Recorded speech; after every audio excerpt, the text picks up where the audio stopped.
President Obama invited unemployed Americans to the White House for a discussion about income inequality. Because if there's one way to show sympathy for the unemployed, it's to invite them to a giant white mansion that you live in for free. And talk income. Hey, joining us right now, a longtime friend of this program. You knew him first as Superman. Now he's got a new show we're going to talk to folks about called Looking for Bigfoot, where you could win big money. 10 million is big money. 10 million, that's big money. Ladies and gentlemen, Dean Cain joins us. Welcome back, Dean. Morning. Thank you. I have to admit, we're sitting this way because I asked Steve if I could sit next to Elizabeth. Yeah. I'll be honest, I did. I'll tell you what, I went Honored away, to I sit by came back, you. there was another guy with black hair in my spot. I was a little bit jealous. I thought I'm old news right away. He's Superman. You are Superman. He was just talking about unemployment. The president was talking about the importance of unemployment. You know what it's like. You have been on unemployment as a struggling actor before. Yes. Well, the thing is, 99 weeks, I mean, that's 2 years. If I couldn't work, if I didn't work for 2 years, first of all, I'd go insane. But, I mean, it just doesn't happen in Hollywood. They forget who you are. I just think it's an incredibly long period of time. It's an incredibly long period of time. And, you know, 99 weeks, that's just... see some of the movies I've done?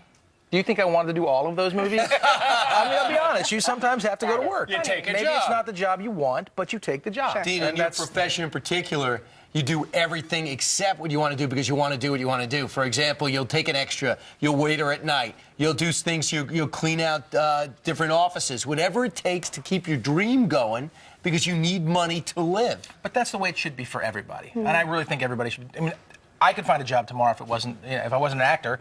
I'd find something to do. Or I'd find it within a short period of time. I promise you it wouldn't take me 99 weeks, and I wouldn't be sitting there living off the government for 99 weeks. I want to get your reaction to this because the president said yesterday that there are pros to extending unemployment benefits. And listen to his math, and then we'll ask you.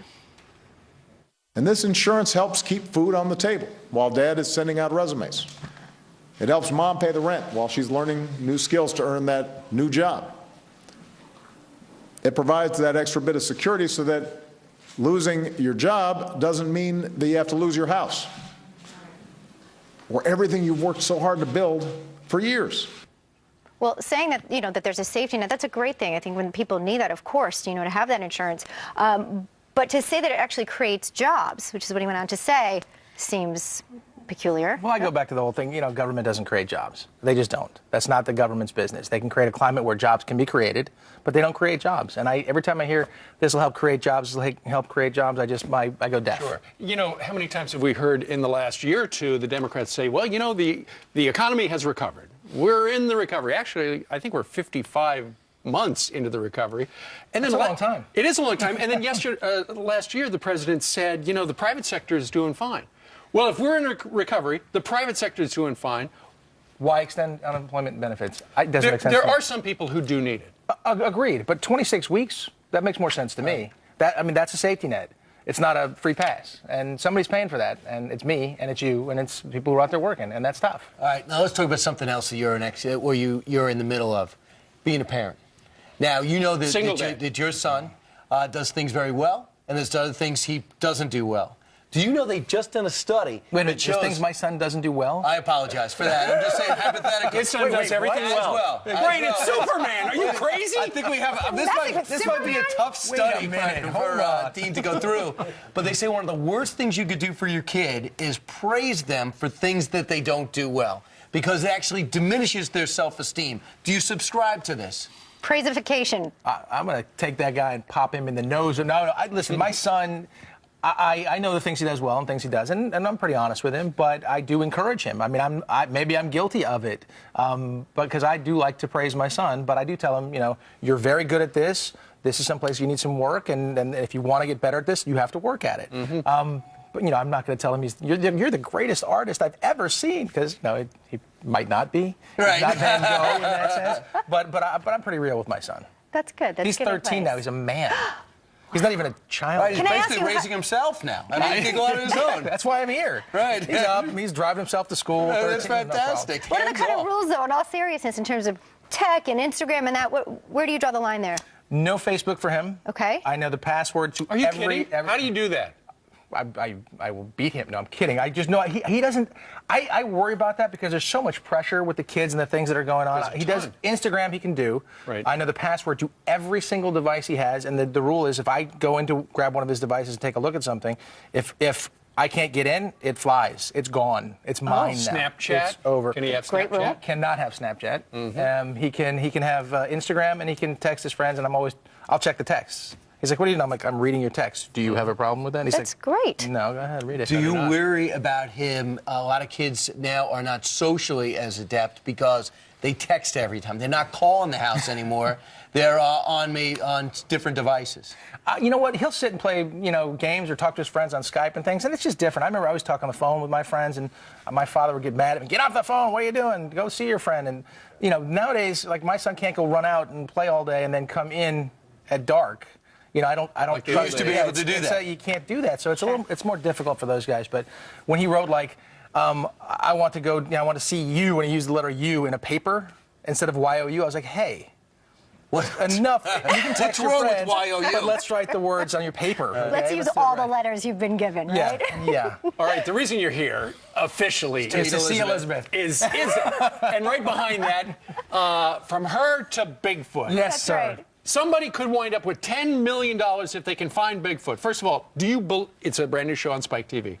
Do you believe that there's a Bigfoot out there? Okay, but since I've already shot the show, I can't say definitively whether I believe there's a Sasquatch, Bigfoot, Yeti out there.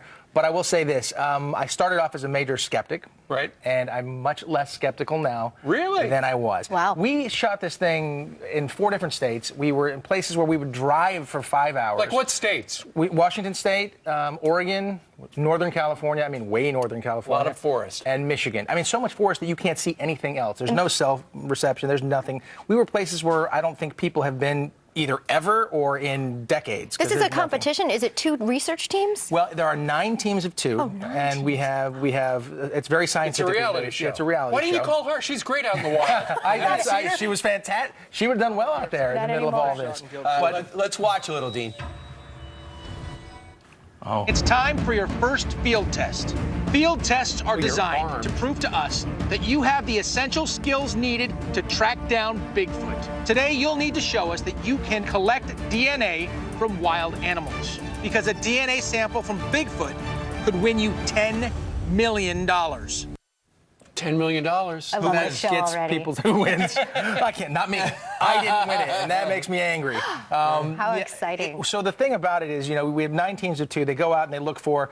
We have field tests first, then we have a hunt. And if they can find definitive DNA and visual proof, backed by Lloyd's of London, they win $10 million. What do you mean, definitive DNA? Who knows what Bigfoot DNA is? A non-human primate. And we have Dr. Todd Disotell of New York University. He would be there within 6 hours. What if it's monkey blood? He would know in a heartbeat. So exciting. All right. Oh, I So love the show the already. question is, do you think Bigfoot, once we find him, let's be honest, there is one. Or her. Do you think that they'll be friendly, they'll want to live with us once they realize how much fun we are as people?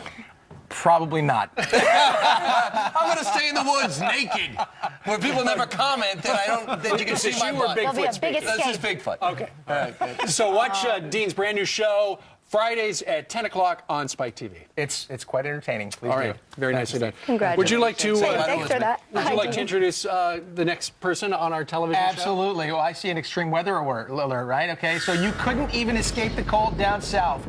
Look at those icicles hanging from the bumper of a car in Florida. Oh, my gosh. That's right.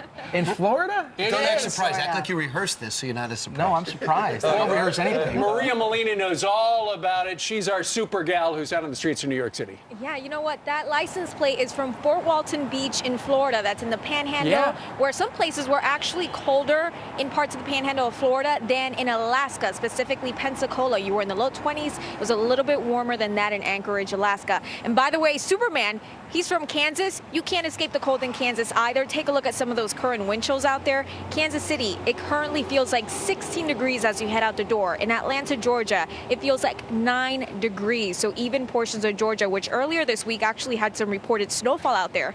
Otherwise, high temperatures a little better in Minneapolis. You are going to make it above 0 degrees. The high temperature out there forecast to be 2 degrees. And by the way, we do have some new winter weather advisories that were issued in portions of the Mid-South. We're expecting some freezing rain and also some wintry mix to fall out here in parts of Arkansas, Missouri, and eastern Oklahoma. And as we toss it back inside, I do want to mention, of course, lake effect snow, another big issue. Lake effect snow warnings off of the Great Lakes. Another 6 to 12 inches expected. 21 inches already fell in Watertown, New York. Let's head back inside. All right, Maria, thank you very much. We've had weather across the country much like your native planet of Krypton. Yeah, it's very horrible. It's terrible here. Except in Los Angeles, it was like 68 degrees and absolutely beautiful.